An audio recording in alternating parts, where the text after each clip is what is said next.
In this video, I will give you introduction to analog electronic circuit. Then we will learn some basics about semiconductor diodes. In the present world, we see more than 4 to 5 electronic gadgets in our day-to-day life. That may be telephone, television, smartphone, smartwatch, air conditioner, washing machine, etc, etc, etc. And if you go little deeper into this topic, what are these electronic gadgets are made up of? We can say that these electronic gadgets are made up of electrical circuits, electronic components, and different design methodologies. Okay, now we know what are these electronic gadgets are made up of, and if we want to classify these electronic gadgets based on their signal flow, these electronic gadgets can be put in 3 different classes. That are, the first one is digital circuits.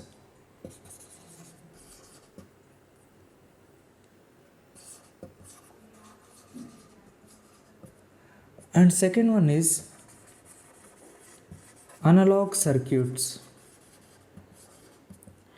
And third one is combined circuits. At this point of time, we will discuss more about analog circuits. In later classes, we will discuss about digital circuits and combined circuits. Okay, first let us know what is analog electronics, how it can be defined. Okay, analog electronics can be defined as, analog electronics are the electronic systems with a continuously variable signal. And now the word is continuously variable signal. What does it mean? In which the signal which is flowing in the circuit is in the form of continuous form, or it is in the form of analog form.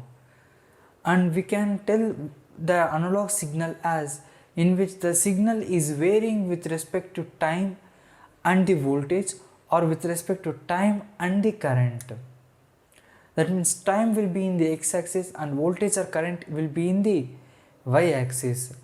For example, it can be graphically represented as an analog signal of sinusoidal form, that is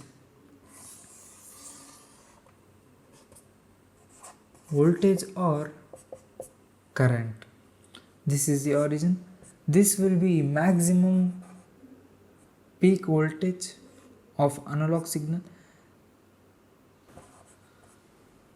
and this will be minimum voltage of analog signal. Now we will start with our first topic, semiconductor diodes. The majority of all the devices which we are using today are invented decades ago. The design techniques which we will learn from our colleges are far back as 1930s are still in use. The steady improvement in these technologies are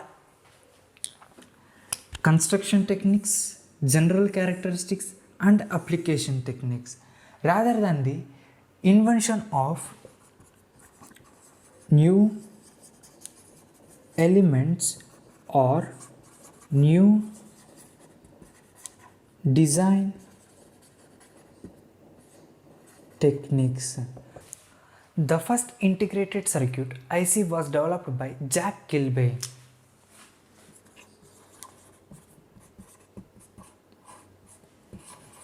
In 1958. In 1958, while he was working at Texas Instruments. At that time, the number of transistors that can be placed on integrated circuit, that is IC, is maybe range from 1 to 10. After that, as the years passed away, the number of transistors that can be placed on the IC has increased exponentially. That means drastically the number of transistors that can be placed on the IC has been increased. For an example, now we know that Intel processor i9 that has more than 3.5 to 7 billion transistors on its single chip. You can imagine how the technology has been evolved. There are three types of materials in semiconductor diodes. They are, first one is conductor or conducting material. Second one is insulator. And third one is semiconductor. Okay, now let's discuss one by one. First we will start with conductor.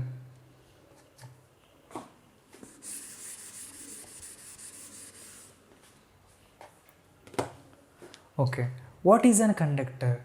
A conductor is a material that allows electricity to pass through it. That means when we apply an voltage, there will be no barrier or it will not oppose the flow of charge carriers, is known as a conductor. Definition can be written as a conductor is a material which allows electricity to pass through it.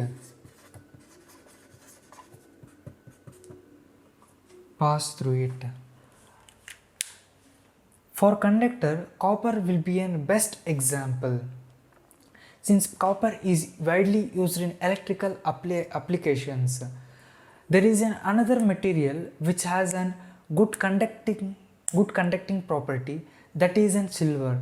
Yes, silver is having a good conducting property than the copper, but compared to copper, silver is more expensive than the copper.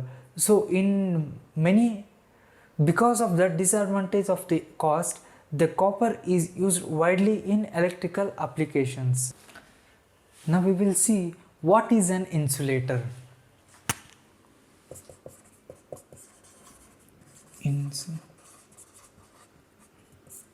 Now, what is an insulator? Insulator is a material in which the electron does not flow freely, or the atoms of the insulator are tightly bound electrons whose electric charges do not flow.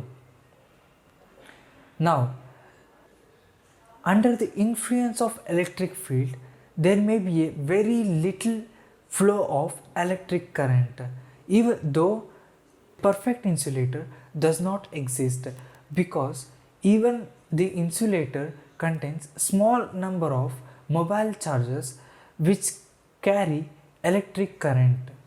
Some of the examples of insulator are glass insulator, wood insulator, polymer insulator and ceramic insulator. We will discuss about semiconductor materials.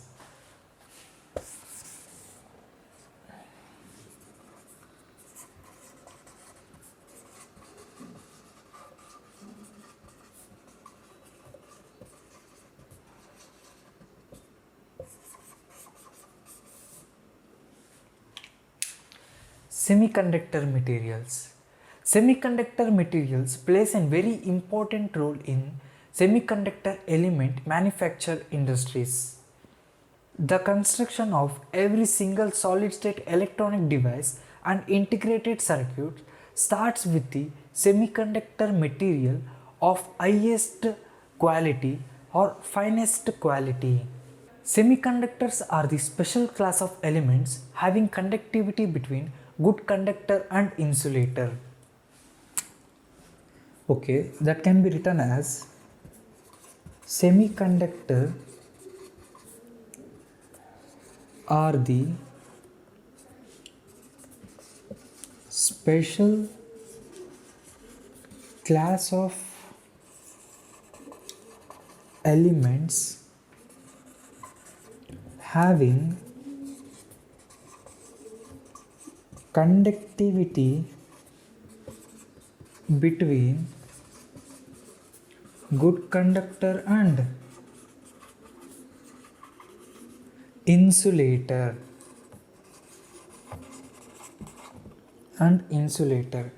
Generally, semiconductor materials can be classified into two classes. First one is two classes. First one is single crystal and second one is compound. Some of the materials come under the single crystal are germanium, silicon, and in for compound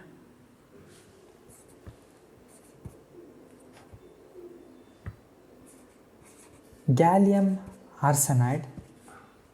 The three semiconductors used most frequently in the construction of electronic devices are germanium, silicon, and gallium arsenide.